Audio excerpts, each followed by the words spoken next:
Hello and welcome to the Star Citizen News and Weekly Review, looking at the happenings in the Star Citizen community from official sources and condensing them down into a quick, digestible format. This time for the week ending the 17th of January 2016.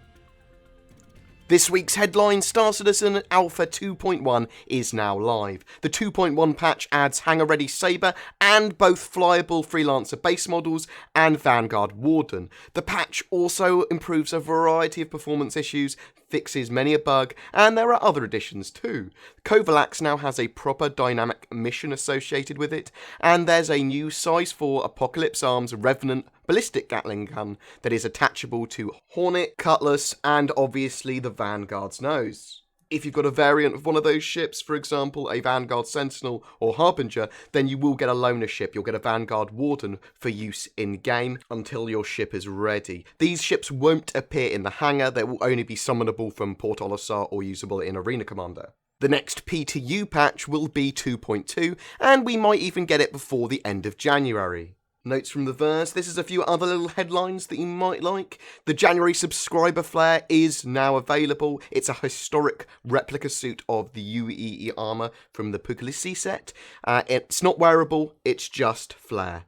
The HTC Vive pre-orders will start from the 29th of February 2016, and there will not be a January live stream on the 21st anymore. They are waiting for something more impressive to share, so we'll get details of the next live stream in the near future.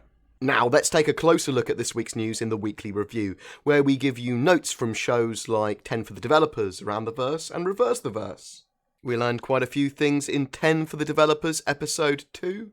In regards to news stories and ideas, inspiration can come from a lot of places. Brainstorming is a big part of that. A lot of research is required to get past artist's block when they get it. And there are lots of stories planned about how the alien races will interact with each other.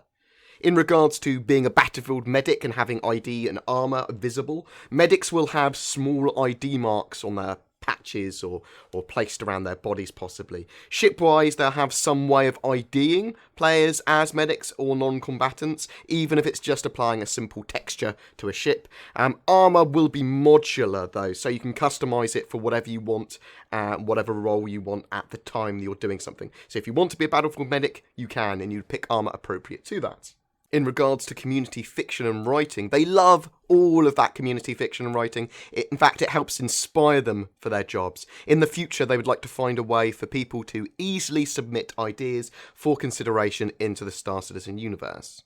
Pilot armour. So armour and items may restrict your abilities to sit in some seats and use turrets and beds and that sort of stuff. It's currently being fleshed out though and needs some more work.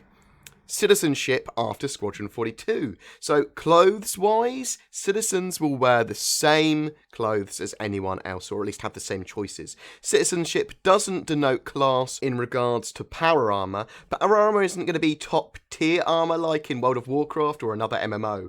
Armour will have different uses for different situations. So rather than being the best armour, there is only the best armour for a particular situation or role. They're all going to have positives and negatives. In regards to the item port system, clothing and armour at the moment have magnetic attachment points. We can see that in the game currently. The item ports in the future will look at what the port is designed to hold. So a holster can hold a pistol, a bandolier can hold grenades and ammo. Items will be visible on characters. I think that's pretty cool. Character scans. In regards to Mark Hamill's character scan, they didn't do any corrections to Mark Hamill's scan. This is the legitimate Hamill, unedited. John Rhys-Davies' character was a lot thinner in his concept form though, as the artists tend to try and make things look as aesthetically pleasing as possible when they're designing it. They're planning to add scars and imperfections to characters at a later time too. In regard to custom character creation assets, we're not going to have access to like the hero assets when making our characters. So when I say that, we're not going to be able to have access to Mark Hamill's nose, for example.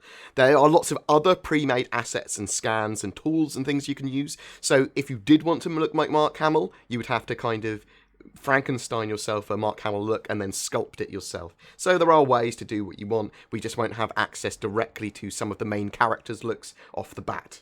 In regards to paper money, the UEE's currency isn't gold-backed anymore, so it's going to be almost entirely digital.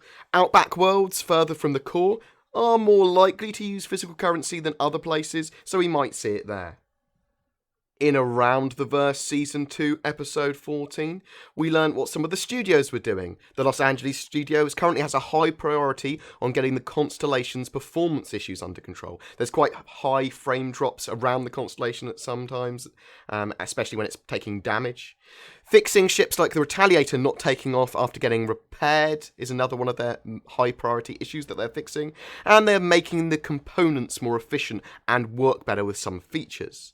Down in the Austrian studio, they've reviewed the shopping prototype. Behaviour have been working on functionality for that, and they're expecting something more substantial back from Behaviour by the end of the week. They have finished their lighting pass on the hangar expansions. They're making the hangars bigger to make room for the Starfarer. Down at Foundry 42 in the UK, there's lots of planning and work on the cargo mechanics, giving ships like the Freelancer and anything that can hold more cargo more of a role. They are waiting for an object container system to be finished, but NPC pirates will drop cargo, and you can scavenge that, and you can even steal that from other players in the form of piracy. In ATV's Ship Shape, we got to see the Jean Scout style guides. It was an in-depth look at the various influences and goals and the style they're going for. It's well worth a watch if you're interested on how they develop ships and the styles for those ships. They were going for a high-tech alien hybrid design for the Jean Scout. It's really worth a watch if you're interested in that sort of stuff. This week's MVP is the great grey-headed gamer for his continued contributions to the Star Citizen community. I love you, dude. I think you're one of the best content providers that I've met, and you're a good friend. Good luck to him. Go check his YouTube channel out. He's awesome. This week's art sneak peek as well was a Jean Scout in its grey box phase. And there were a few other little points of note from Reverse the Verse. Subscriber perks are getting reworked at the moment, and there will be an upgraded subscriber landing page from the 1st of February. The concierge customer support queue has been cleared, and they're now working on normal customer support tickets. So if you've been waiting on your CS ticket to be answered for a while, now will be the time it'll be answered. VR integration is coming along. They're waiting on some CryEngine VR implementations, but changes to the Oculus Rift have slowed their progress somewhat. They're getting there. It's plodding along. There will not be a January livestream, as I stated earlier. A 2.2 patch may be coming out in January. It's quite likely to go onto the PTU, but no promises. No new details on the unnamed small corvette. The Orion's concept has been completed, and there's lots of work going into the Starfarer to get it hangar ready soon. The ship downgrade system is being worked on, but there is no time frame yet for when it will be completed. And that's it from the Star Citizen news and weekly review this week. I hope you enjoyed that, guys. I hope I gave you a little bit of a digestible insight at some of the news this week from CIG and Star Citizen. Please don't forget to like and subscribe. It really does help me. All your ideas and support are incredibly helpful. My Patreons, you guys are legendary. And I'll let you get back to your weekends, guys. I will see you in the verse.